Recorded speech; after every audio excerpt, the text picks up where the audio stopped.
राज्यसभा के नेता विपक्ष गुलाम नबी आजाद ने अगुवाई में कुछ विपक्षी दलों के प्रतिनिधिमंडल ने राष्ट्रपति रामनाथ कोविंद से कल शाम मुलाकात की और संसद से पारित कृषि सुधार से जुड़े विधेयकों को मंजूरी नहीं देने की अपील की। 18 राजनीतिक दलों के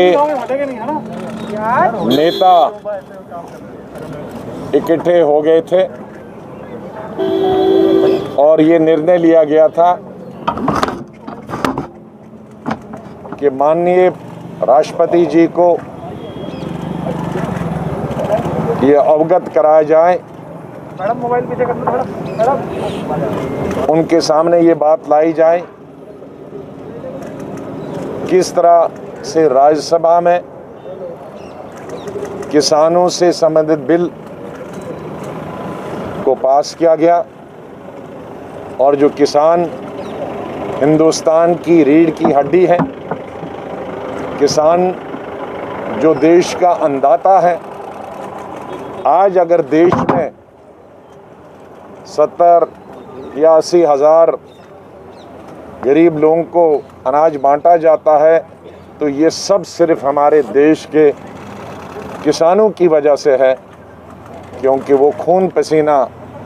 एक करके अनाज पैदा करते हैं, फिर उसको हम बांटते हैं। तो इसलिए किसानों से संबंधित जो बिल था, ये सरकार को सब लोगों से बातचीत करके लाना था, सब राजनीतिक दलों से बात करनी चाहिए थी और किसानों के जो लीडर्स है, north, south, east, west, central India, सबसे बात करनी चाहिए थी और एक ऐसा कानून लाना चाहिए था जिससे किसान खुश होते और उनका भी समाधान होता। लेकिन दुर्भाग्य से सरकार ने न तो इस बिल को स्टैंडिंग कमेटी को भेजा और न ही सिलेक्ट कमेटी को भेजा। अगर भेजा होता तो ये एक बहुत अच्छा बिल होता और किसानों को फ़ायदा होता। जब हमारे हाउस में आया, राज्यसभा में, मैं लोकसभा की बात नहीं करूंगा, तो हमारे सभी साथियों ने, अलग अलग पार्टियों ने 5 रेजोल्यूशन दिए थे, अलग अलग लोगों ने दिए थे, अलग अलग पार्टियों ने दिए थे, जिन्होंने इस ऑर्डिनेंस के खिलाफ रेजोल्यूशन दिए थे कि ये ऑर्डिनेंस नहीं होना चाहिए था, जिस पे वोटिंग होती। हमारे 2 साथियों ने मोशन दिया था कि इसको सिलेक्ट कमेटी भेजा जाए। मेरे ख्याल मिस्टर डेरिक ओब्रायन और हमारे रिची शिवा जी ने दिया था। इन्होंने मोशन दिया था इसको सिलेक्ट कमेटी, और हम सब सहमत थे उसको सिलेक्ट कमेटी के, जितने भी 18 पार्टियां। ये नहीं हुआ। फिर हम लोग बैठे और 15 लोगों के ही सिग्नेचर, 15 पार्टी के सिग्नेचर हुए, क्योंकि रात देर हो गई थी जब हमने लेटर दिया। 3 पार्टीज के हम सिग्नेचर नहीं करा पाए और राष्ट्रपति जी को हमने ये पत्र लिखा और कहा कि हम अपॉइंटमेंट भी मांगते हैं और ये आपको एडवांस में कॉपी भेज देते हैं कि राज्यसभा में जिस तरह से ये कानून पास किया और वैसे ही कानून पास किए जाते हैं पिछले कई सालों से, जब से नई गवर्नमेंट आई है, ये स्टैंडिंग कमेटी और सिलेक्ट कमेटी को बिल नहीं जाते हैं। लेकिन इसमें विशेष रूप से जब 1 बजे के बाद हम लेना चाहते थे कंसेंसस, तो वो कंसेंसस हमारे फेवर में था। एक तरफ से 16-17 पार्टियां थी और एक तरफ से 2 पार्टियां थी बीजेपी की, और उस कंसेंसस को नहीं माना गया, जिसके चलते ये तमाम हंगामा हुआ। इसलिए हंगामे के लिए अपोजिशन जिम्मेदार नहीं है, हंगामे के लिए सरकार जिम्मेदार है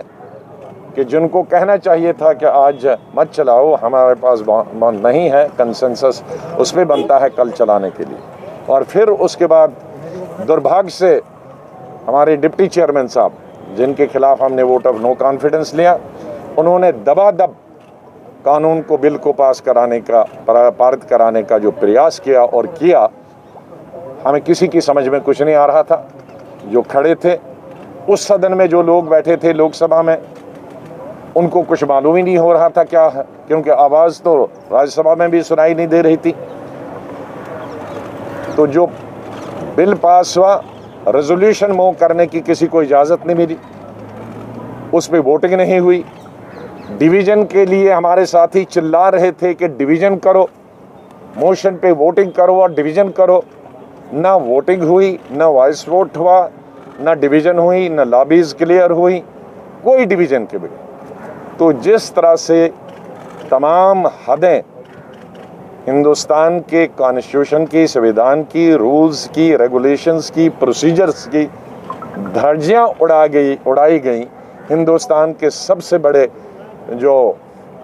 लोकतंत्र का टेंपल है, उसी में कॉन्स्टिट्यूशन की धज्जियां उड़ाई गई। इसीलिए ये हमने जो रिप्रेजेंटेशन दी है सब पार्टीज़ ने मिलके और राष्ट्रपति जी को कहा है कि ये चूँकि थ्रू प्रॉपर तरीके से ये बिल पास नहीं हुआ है, ये अनकॉन्स्टिट्यूशनल है। माननीय राष्ट्रपति जी इसको वो कानून भारत के संविधान के रखवाले हैं, वो इस बिल को वापस भेज दें और ताकि उसमें दोबारा से चर्चा हो जाए और थ्रू प्रॉपर रूट आ जाए और उसमें चर्चा के साथ साथ जो अमेंडमेंट्स हैं वो अमेंडमेंट्स भी लाए जाएं, रेजोल्यूशन पे दोबारा वोटिंग हो जाए, तो तब जाके जब आएगा तब इसको अपनी स्वीकृति दें, वरना तब तक इसको आप स्वीकृति नहीं दें, इसको आप वापस करें।